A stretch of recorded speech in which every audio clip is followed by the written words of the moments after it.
Ako nga pala si Patrick at ito ang karanasang hindi ko makakalimutan. Marami ng kwento ang umiikot tungkol sa isang lumang ospital sa probinsya namin. Matagal na itong abandonado at sinasabing may mga nagpaparamdam daw tuwing sumasapit ang gabi.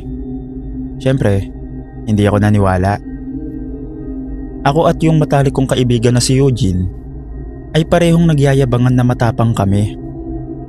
Isang gabi, naghamunan kami na patunayan yon sa pamamagitan ng pagpasok sa abandonadong ospital. Bandang 10:00 ng gabi nang makarating kami ron.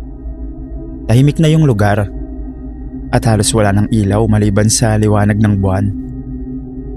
Binuksan namin ang flashlight ng mga cellphone namin at dahan-dahang pumasok.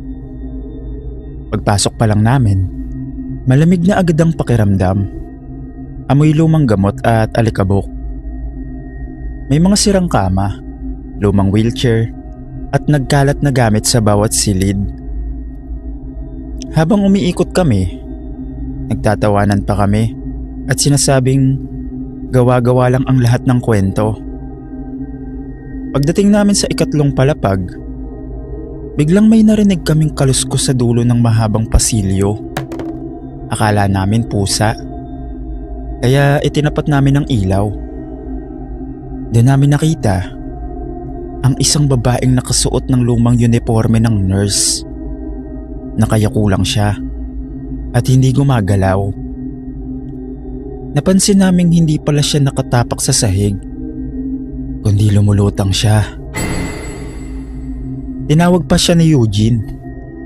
Dahan-dahan siyang tumingala at doon namin nakita ang maputla niyang muka at ang itim na itim niyang mga mata. Ilang segundo lang ang lumipas, bigla siyang mabilis na lumutang papunta sa amin. Napasigaw kami at sabay na tumakbo. Kung san-san kami lumiko, pero parang umiikot lang kami sa parehong pasilyo.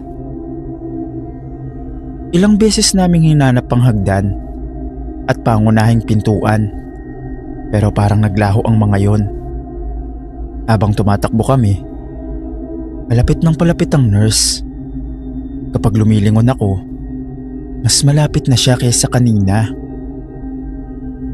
Halos mawalan na kami ng pag-asa hanggang sa may nakita akong bintana na nakabukas.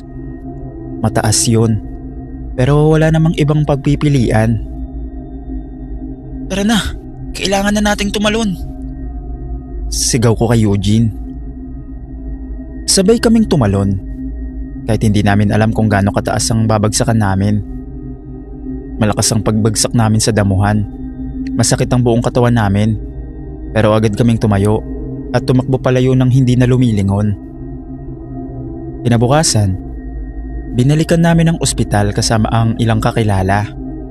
Gusto naming ipakita ang bintanang pinagtalunan namin, pero natigilan kami nang makita naming may makapal na bakal ang lahat ng bintana ng bahaging yun. Wala ni isa ang bukas at halatang matagal nang hindi nagagalaw. Hanggang ngayon, hindi ko pa rin maipaliwanag kung paano kami nakalabas. Pero simula noong gabing yun, nawala ang lahat ng yabang ko.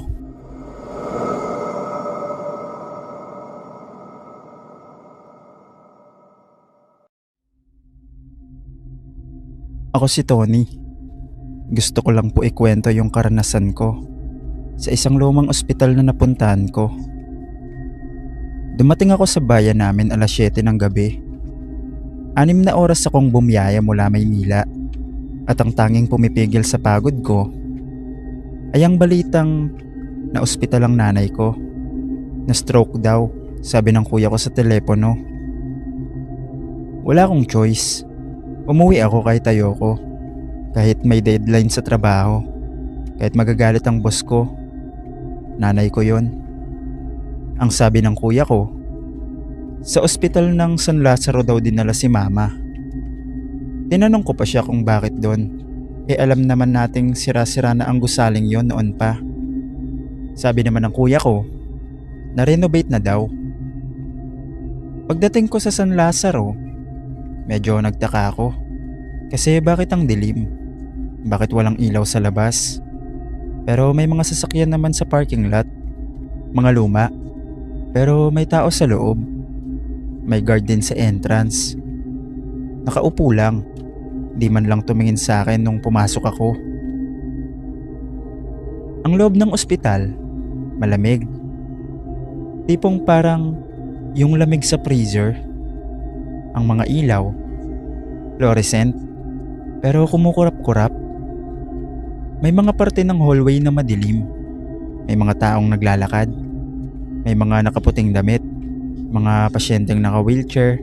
Mga bata na naghahabulan. Pero may kakaiba sa kanilang lahat. Parang ang tahimik. Oo, may mga tao. Pero ni isa, walang nagsasalita. Walang nag-uusap sa waiting area. Walang sigawan ng mga bata. Ang tanging maririnig mo lang, yung tunog ng wheelchair, pati na rin yung tunog ng mga sapatos, at ng makinang parang generator. Nagpunta ako sa information desk. May nakaupong babae doon. Matanda na. Puti na rin yung buhok niya. Nakaputing uniform. Tinanong ko siya kung nasa ICU ba si Maria Cruz. Tinitigan lang ako ng babae ng ilang segundo. Wala siyang emosyon. Tapos itinuro niya ang hallway sa kaliwa. Ikaapat daw na pinto. Bumaba ako sa hallway. Ang haba, para bang walang katapusan. May mga pinto. 1, 2, 3. Pagdating ko sa pang-apat, huminto ako. Nakalagay sa pinto, ICU. So binuksan ko yon. Nandun siya. Nakahiga si mama sa kama. Nakapikit. May nakakabit din sa braso niya. Pero napansin ko, bakit walang tunog ang monitor? Dapat may beep yun. Dapat may mga numero. Pero ang screen, nakapatay. Pati na rin yung makina. Lumapit ako kay mama. Hinawakan ko ang kamay niya. Malamig. Sobrang lamig. Tinawag ko siya. Ma? Pero hindi siya sumagot. Tinapik ko pa siya sa balikat. Tapos gumalaw siya. Bumalikwas siya, imbis na tumayo. Hindi niya ako nakita. Tapos dumiretso siya ng tingin sa kisame at nagsalita siya. Pero kakaiba yung boses niya. Umuwi ka na. Hindi ko alam kung bakit ako kinilabutan nun. Tumakbo ko palabas. Dumiretso ako sa parking. Sumakay ng kotse. Nagmaneho pa uwi sa bahay namin. Pagdating ko sa bahay, nasa sala si mama. Nakaupo sa sopa. Buti naman nakauwi ka na, sabi niya sa akin. Napahinto ako. Tinignan ko siya mula ulo hanggang paa.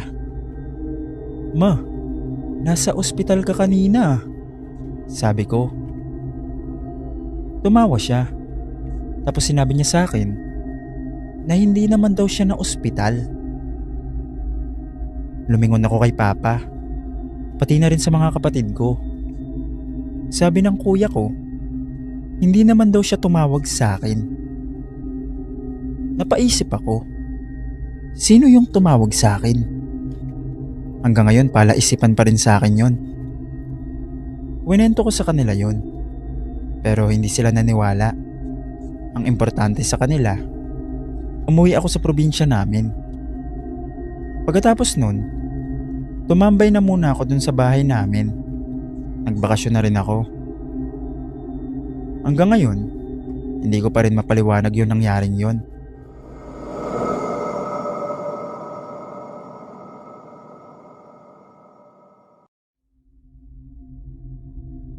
Hindi ko alam kung maniniwala kayo sa kwento ko. Pero hanggang ngayon, kinikilabutan pa rin ako kapag naaalala ko yun. Nangyari to noong nagtatrabaho ko bilang janitor sa isang lumang ospital sa Maynila. Ako nga pala si Jason. Hindi na bago yung ospital. Sa totoo lang, may mga parte doon na parang hindi na inaayos ng ilang taon. May bagong building na maayos at maliwanag, pero may isang lumang wing na bihira nang gamitin. Doon ako madalas na a-assign, lalo na kapag night shift. Usually, wala namang problema. Maglilinis lang ako ng mga hallway, magtatapon ng basura, tapos kapag may kailangan ng mga nurse, tumutulong ako. Pero may isang hallway doon na ayaw talaga ng ibang staff. Sabi nila, yung lumang hallway daw na papunta sa dating ward. Hindi naman siya totally sarado. Pwede kang dumaan doon. Pero madilim talaga at bihira ang tao. Unang beses kong nakakita, bandang 12:00 ng gabi. Galing ako sa stock room at may dala akong mga cleaning materials. Habang naglalakad ako sa hallway, may nakita kong babae sa malayo. Naka-uniform siya. Isang nurse. Nakatayo lang siya malapit sa dulo ng hallway. Akala ko, may nurse lang na nag-iikot, kaya hindi ko na pinansin. Pero habang papalapit ako, napansin kong hindi siya gumagalaw. Nakatayo lang talaga. Sabi ko, "Nurse?" Pero hindi siya lumingon. Akala ko, baka hindi lang ako narinig. Nagpatuloy ako sa paglalakad. Pero habang lumalapit ako, parang may kakaiba. Hindi ko ma-explain kung ano. Parang may mali sa itsura niya. Mga 10 metro na lang siguro ang layo ko nang bigla siyang lumingon sa akin. Doon ako natigilan. Wala akong makita sa mukha niya. Walang kahit ano. As in walang muka. Plain lang. Parang puro balat. Napatigil ako nun. Hindi ako makagalaw. Tinitigan ko siya ng ilang segundo. Tapos bigla siyang naglakad papunta sa akin. Doon ako natakot. Normal lang naman yung lakad niya. Pero bawat hakbang niya, papalapit ng papalapit. Napaatras ako. Tapos bigla akong narinig yung tunog ng elevator sa likod ko. Napalingon ako saglit. Pagbalik ko ng tingin sa hallway, wala na siya. As in, wala na. Tumakbo ako papunta sa nurse station.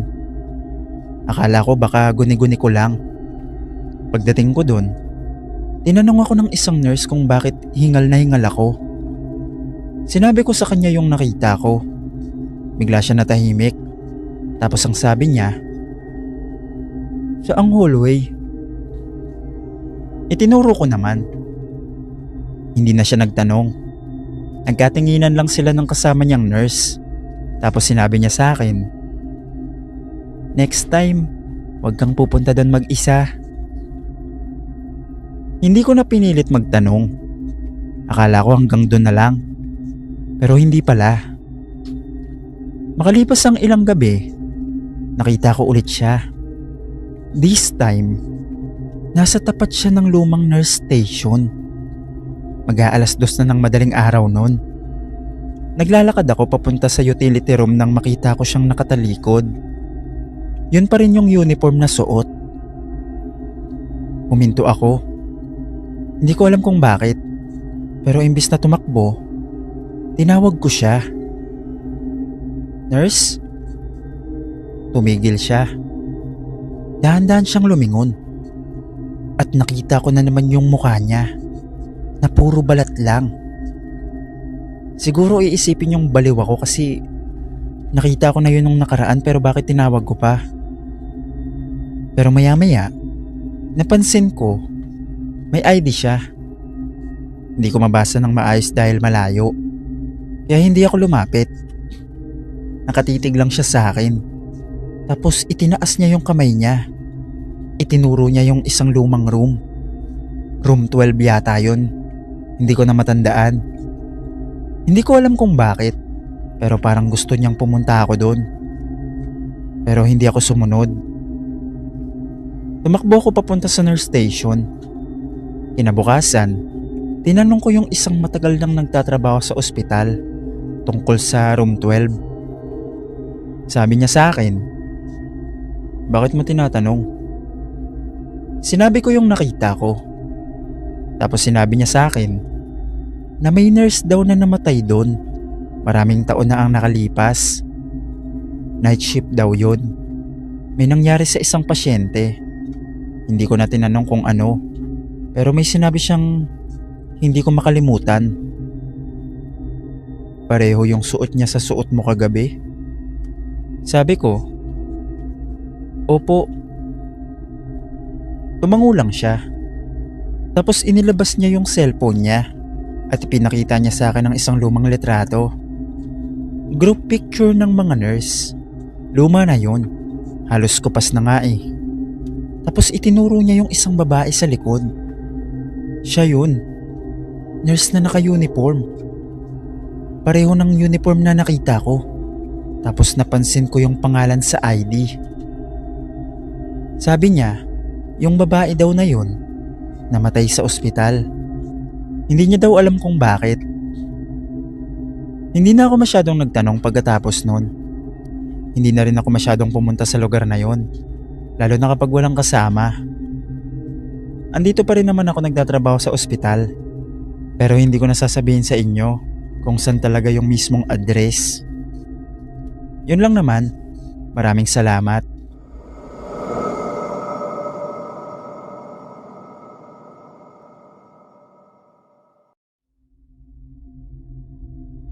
Gusto ko lang ikwento yung nangyari sa akin noong nagtatrabaho pa ako bilang security guard sa isang lumang ospital. Tawagin nyo na lang akong Jerry. Hindi na bago yung ospital na yon. May mga bagong building sa harap, pero sa likod, may lumang building na bihira ng gamitin. Doon nakalagay yung mga lumang gamit ng ospital. May mga sirang hospital bed, lumang wheelchair, mga kahon ng files, at kung ano-ano pa. Kasama rin doon yung dating operating room. Matagal na raw itong hindi ginagamit. Sabi ng mga kasamahan ko, may nangyaring aksidente doon. Ilang taon na rin ang nakalipas. Hindi ko na masyadong pinansin. Sa trabaho kasi namin, sanay na kami sa mga lumang lugar na tahimik at madilim. Ang duty ko noon, mula 10 PM hanggang 6 AM. Isang gabi noon, bandang alas 12, nag-iikot ako sa likod na building. Tahimik, walang tao.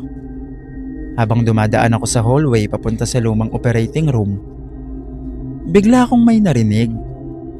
Parang may metal na gulong. Napahinto ako. Akala ko may daga o baka may nahulog na gamit. Kaya nilapitan ko yung pinto. Nung malapit na ako, may narinig akong isa pang tunog. Parang may umiiyak. Mahina lang. Akala ko may tao. Kaya kumatok ako. "Hello? May tao ba dyan?" Walang sumagot. Pero ilang segundo lang, may narinig akong sigaw. "Aray!" Napaatras ako. Malinaw na malinaw yun. Sigaw ng tao. Parang may taong sobrang nasasaktan. Agad kong kinuha yung radyo ko at tinawagan yung kasama kong guard. "Saan yan?" tanong niya. "Sira yata yung operating room. May narinig akong sumigaw." Natahimik siya noon. Tapos sabi niya, "Huwag mo nang buksan." Hindi ko alam kung bakit ganun yung sagot niya. Tinanong ko kung may tao ba sa loob. Sabi niya, "Wala dapat." Doon ako lalong kinabahan. Pero dahil trabaho namin na siguraduhin walang nakapasok na hindi otorisado, naghintay ako sa labas. Makalipas ang ilang minuto, nawala yung mga tunog. Kinabukasan, tinanong ko yung supervisor tungkol doon. Sabi niya, matagal nang hindi ginagamit yung operating room. Tapos dugtong pa niya, Wag ko na raw intindihin yun. Wag ko na rin daw ikutan. Hindi na ako nagtanong. Pero simula nung gabing yun, napansin ko na may kakaibang nangyayari. Tuwing madaling araw, may naririnig akong tunog mula doon. Minsan may kumakalansing na metal. Minsan, may tunog ng trolley na parang hinihila. At minsan, may sigawan. Hindi lang isang beses. Halos gabi-gabi. Pero ang pinaka nakakatakot, hindi pare-pareho yung sigaw. Minsan lalaki, minsan babae, minsan parang bata. Isang gabi, narinig ko yung isang lalaki na paulit-ulit na sumisigaw. Duk! Duk! Tapos biglang tatahimik. Kinabukasan nun, hindi na ako masyadong pumunta sa area na yon. Ayun din naman yung sabi sa akin. Pagkalipas ng ilang linggo, lumala yung mga pagpaparamdam kahit hindi na ako pumupunta doon. Kahit nandun lang ako sa station ko, may naririnig akong naglalakad. May nagtutulak ng trolley at minsan may tumatawag sa akin. Hindi ko na kinaya yun, kaya makalipas ang ilang araw nun, nag-resign ako. Sa ngayon, delivery rider na lang ako at ayoko na ulit magbantay sa mga lumang ospital.